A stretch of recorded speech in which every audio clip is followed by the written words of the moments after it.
What's up, y'all? State of Disrepair. Welcome back. So, if you're anything like me, you have a complex relationship with receiving criticism for your art. The way I used to show up as an artist in the past was any kind of criticism felt like a direct attack on myself as a person. And paradoxically, I also internalized every bit of feedback that I would receive, and I would try to completely integrate it into my work, into my creative practice, or whatever. And before I knew it, I found like I'd stopped sounding like myself. And nowadays, we live in an age where anybody can comment anything on anything at any time, right? We post something online, and any random stranger from the other side of the planet can see it and say whatever they want about it. And that kind of amplifies everything that I've just mentioned here. There's a lot of pride that I've noticed, both in myself and in a lot of other creative people, just in the way that we talk about ourselves, our work, and how we show up as artists in this world. Everybody seems to think that there is a right and a wrong way to do things, and conveniently, they're the ones doing things right. And I've noticed that in myself as well. I used to think that my work was unassailably perfect because it came from me, right? We put our heart and souls into the work that we do, and we love them as if they're our own children, and they're the closest thing that we can have to children in this economy. So that causes any bit of negative feedback that we receive about them to feel like negative pieces of feedback on ourselves as people. And I think there is a way to navigate this, right? Because ultimately, feedback, when given properly, can be good for us, right? If it comes from people we know or people who know what they're talking about, then we can better apply those pieces of feedback to our own practices, and they might just make us better artists. It just comes down to discerning whether or not the person talking to us is trying to help us. And there's a few ways that you can kind of tell, right? There's a few ways you can kind of discern whether the feedback you're receiving is worth considering or not. I tend to sort feedback into three main categories nowadays. The first one is cut it, right? That's stuff that I can just kind of outright ignore because it's either not helpful or not informed or whatever else have you. Number two is stuff to consider, right? Things that might come from a person who knows what they're talking about, but I might not know very personally. Stuff that I might at least think about. And three, stuff that I'm most likely to keep. Stuff that I think could be valuable for my own practice and for my own work. But how do you tell which is which, right? With all of the comments that we receive, both online and offline, on a daily basis, how do we know what to consider or not? And there's a few things to consider. The first one is the feedback specific? I'm going to speak in music terms because that's what I work in the most, but you can apply this to whatever creative field you're in, whether that's writing, visual art, or whatever. So let's say you post a song, right?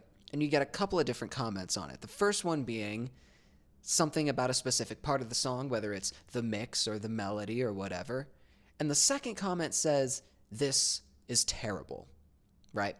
Which out of those two do you think is more helpful? Personally, I would say the first kind of comment is a lot more helpful, because when somebody comments on something specific about a piece of work that I do, then I can do something with that. That's actionable, right? I can at least think about that and maybe fix it in the future if I choose to do so. But if somebody just tells me, "Hey, this song is terrible," I can't do anything with that. You know, right? Like, what about it is terrible? Like, what do I need to do to fix it? Like, the less specific a piece of criticism is, the more likely the person giving it either doesn't know what they're talking about or they're just trying to start something. You kind of see a lot of this kind of criticism online where people will just lambast a piece of creative work without really going into specifics as to what they think is wrong with it, you know? Because a lot of the people online are just trolls, right? They're just there to start something. Side note, how long has it been since somebody's used the word troll? Because to me, that feels like an older internet term for some reason. There's like the troll phase. Anyways, the second thing to consider is the person giving you feedback somebody who knows what they're talking about, right? Is it an authority figure in whatever field you're in? Is it somebody who's been doing the work for longer than you have, somebody who's further along in their career than you are? Those are the people you might want to at least consider listening to, because they're more likely to give you an informed opinion. And the thing with receiving anonymous comments online is anyone can say anything. That doesn't mean that they know what they're talking about, because most people online are just blatantly lying through their teeth. You know, that's what I've come to find after being online for most of my life at this point. I hate that thought, but people online just be lying.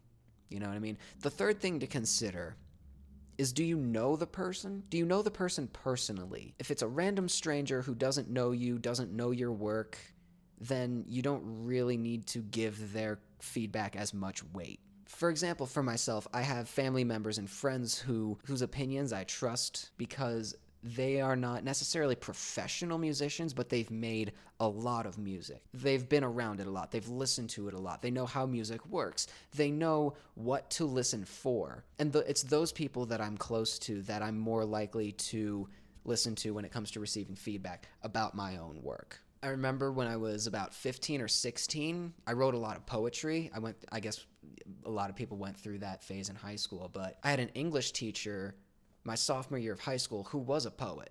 And I remember after my sophomore year ended, I continued to work with him as kind of on a writing coach kind of basis. And I would write a poem, I would give it to him, and he would offer me little bits of feedback on things to improve the poetry, a stronger image, different wording, or whatever else have you. And I remember that experience being a huge lesson in taking feedback. Because one, there was that regular practice. We met every week, and I would pretty much give him a new piece of writing every week. And two, we had that rapport built up. So knowing a person on a face-to-face basis and having them be familiar with their work, as well as somebody who knows what they're talking about and can give you specific instructions, that's the gold right there. That's the type of feedback that you really want to listen to and at least take to heart. And that can be difficult. You know, I remember when I started working with him, I had a lot of trouble taking criticism because I would internalize everything.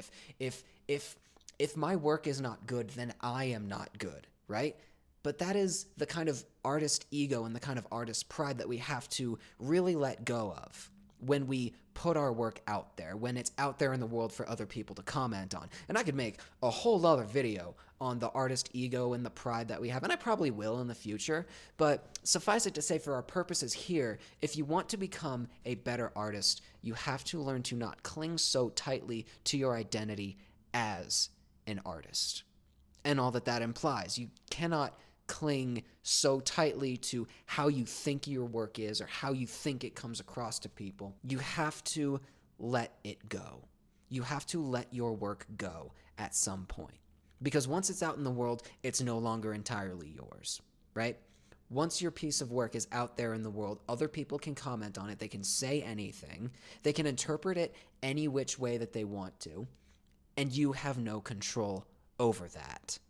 But if somebody gives you specific advice on how you can make your work better, and they know what they're talking about, and they're familiar with you and your work, that is the stuff that you want to hold on to. And those are the people that you want to have close to you. You do not, as an artist, want to surround yourself with people who will just sing your praises unquestioningly every time you put something out there. You need to have people whom you trust enough to tell it like it is, to say, hey, maybe next time try something a little bit differently. Because as an artist, it's very easy to get caught up in how we think of ourselves. It's very easy to get lost in our conception of ourselves and kind of ignore how other people perceive our work. But if you want to be a great artist, you need to take both of those things into account. Equally, that's debatable, right? I think as individuals, we find our own balance with that. I think in this day and age where we have access to so much information and everybody can say anything on anything, it's very necessary to set boundaries with the feedback that we pay attention to. Anyways, that's all I got for you today. I hope you got something out of it. If you like what you saw here, feel free to like, comment, subscribe, hit the bell, all that good stuff. And y'all take care of yourselves. I'll see you around.